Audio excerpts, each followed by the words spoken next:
سامعین کرام السلام علیکم ورحمۃ اللہ وبرکاتہ۔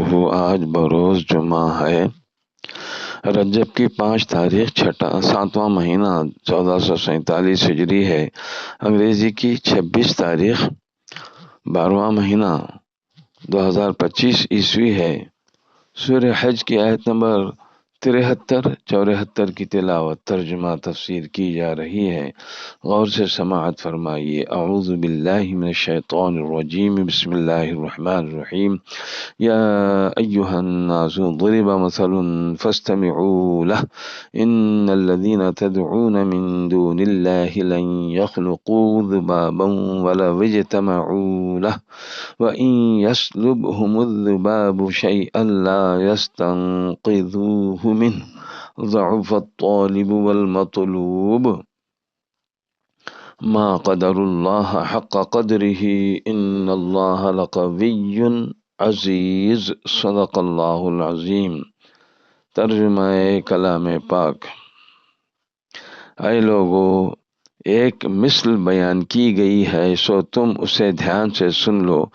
بلا شبہ جو لوگ اللہ کے سوا دوسروں کی عبادت کرتے ہیں وہ ہرگز مکھی بھی پیدا نہیں کر سکتے، اگرچہ اس کے لیے وہ سب اکٹھے ہو جائیں، اور اگر مکھی ان سے کوئی چیز چھین لے تو اسے چھڑا نہیں سکتے۔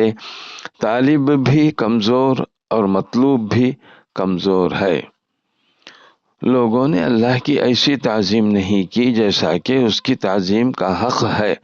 بلا شبہ اللہ بڑی قوت والا ہے، زبردست ہے۔ تفسیر قرآن یہ ہے، مشرکین کے معبودوں کی عاجزی کا حال، غیر اللہ کی عبادت کرنے والوں اور ان کے معبودوں کے بارے میں عجیب بات بیان فرمائی ہے، اور اس کو مثل سے تعبیر فرمایا ہے۔ مثل کہاوت کو کہتے ہیں، اور یہ ایسی بات ہے جیسے مشرکوں کے سامنے بار بار ذکر کرنا چاہیے۔ مشرکوں کو سنائیں اور ان سے کہیں کہ خوب دھیان سے سنو تاکہ تمہیں اپنی حماقت اور گمراہی کا خوب پتہ چل جائے۔ ارشاد ربانی ہے کہ اللہ کو چھوڑ کر تم جن کی عبادت کرتے ہو اور جنہیں مدد کے لیے پکارتے ہو، یہ مکھی بھی پیدا نہیں کر سکتے۔ سب مل کر بھی ایک مکھی پیدا کرنا چاہیں تو عاجز ہو کر رہ جائیں گے۔ اللہ تعالیٰ اتنی بڑی کائنات کا خالق ہے، اس کی عبادت چھوڑ کر عاجز مخلوق کی عبادت کرنا اور عاجز مخلوق سے مرادیں مانگنا بہت بڑی بے وقوفی ہے اور بہت دور کی گمراہی ہے۔ اللہ تعالیٰ کے سوا تم نے جتنے بھی معبود بنا رکھے ہیں، یہ مکھی پیدا تو کیا کرتے ہیں، اگر مکھی ان سے کچھ چھین لے تو اس سے چھڑا نہیں سکتے۔ مشرکین بتوں کے جسموں پر زعفران لگا دیتے تھے اور ان کے سروں پر شہد مل دیتے تھے، پھر دروازہ بند کر کے یہ چلے جاتے تھے، اور ادھر روشن دانوں سے مکھی آ جاتی تھی جو شہد کو کھا جاتی تھی۔ ہندوستان کے مشرکوں کا اب بھی یہ طریقہ ہے کہ بتوں پر چڑھاوے چڑھاتے ہیں، ان کے سامنے مٹھائیاں رکھتے ہیں، مکھیوں کے مزے آ جاتے ہیں، اور یہ باطل معبود بے جان عاجز مکھی تک کے سامنے کچھ بھی نہیں کر سکتے۔ اپنی خود تراش شدہ معبودوں کی حالت خود آنکھوں سے دیکھتے ہیں، لیکن ان کی پوجا پاٹ اور ان کے سامنے اٹھک بیٹھک کرنے سے باز نہیں آتے۔ جو شخص حضرات انبیاء کرام علیہ السلام کی دعوت توحید سے منہ موڑے گا وہ اسی طرح عاجز مخلوق کے سامنے ذلیل ہوگا۔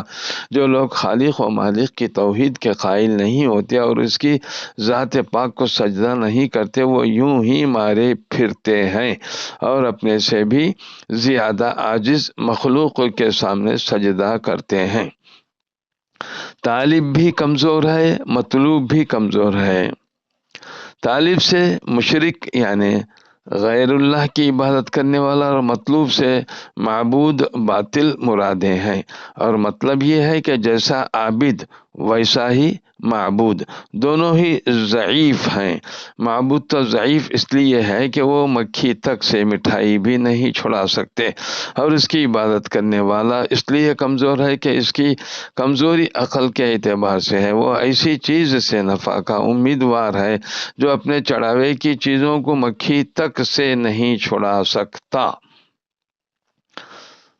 لوگوں نے اللہ تعالیٰ کی وہ تعظیم نہ کی جو تعظیم ان کی شان کے لائق ہو۔ اللہ تعالیٰ اپنی ذات و صفات میں یکتا ہے، خالق و مالک ہے، تنہا ہے، عبادت کا مستحق ہے، وہ نفع بھی دیتا ہے اور تکلیف بھی دیتا ہے۔ وہ ہر چیز پر طاقت رکھتا ہے، ہر چیز کو دیکھتا ہے، ہر اونچی اور ہلکی سے ہلکی آواز کو سنتا ہے۔ سب بندوں پر لازم ہے کہ اسے وحدہ لا شریک مانے اور اس کی تمام صفات جلیلیہ پر ایمان لائیں جو قرآن اور حدیث میں مذکور ہیں۔ اسی ذات وحدہ لا شریک کو چھوڑ کر اس کی پیدا کی ہوئی مخلوق کو معبود بنا لینا اللہ تعالیٰ کی تعظیم سے بہت دور ہے۔ اور اگر گمراہی ہے جب مشرکین سے مسلمان کہتے ہیں کہ تم خالق کے کائنات کو نہیں مانتے، تو وہ کہتے ہیں کہ ہم تو مانتے ہیں، جھوٹی زبان سے اللہ تعالیٰ کے ماننے کا دعویٰ کرتے ہیں لیکن ساتھ ہی اس کی عبادت میں دوسروں کو شریک ٹھہراتے ہیں۔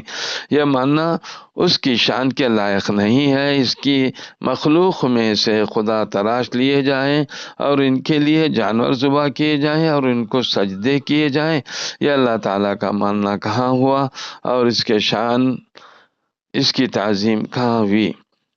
ان اللہ لقوی عزیز، بلا شبہ اللہ تعالیٰ بڑی قوت والا، غلبے والا ہے۔ ایسے قوی و عزیز کو چھوڑ کر ضعیف چیزوں کو، یعنی کمزور چیز کی عبادت کرنا جو اس کی مخلوق ہے، بہت بڑی گمراہی میں ہے۔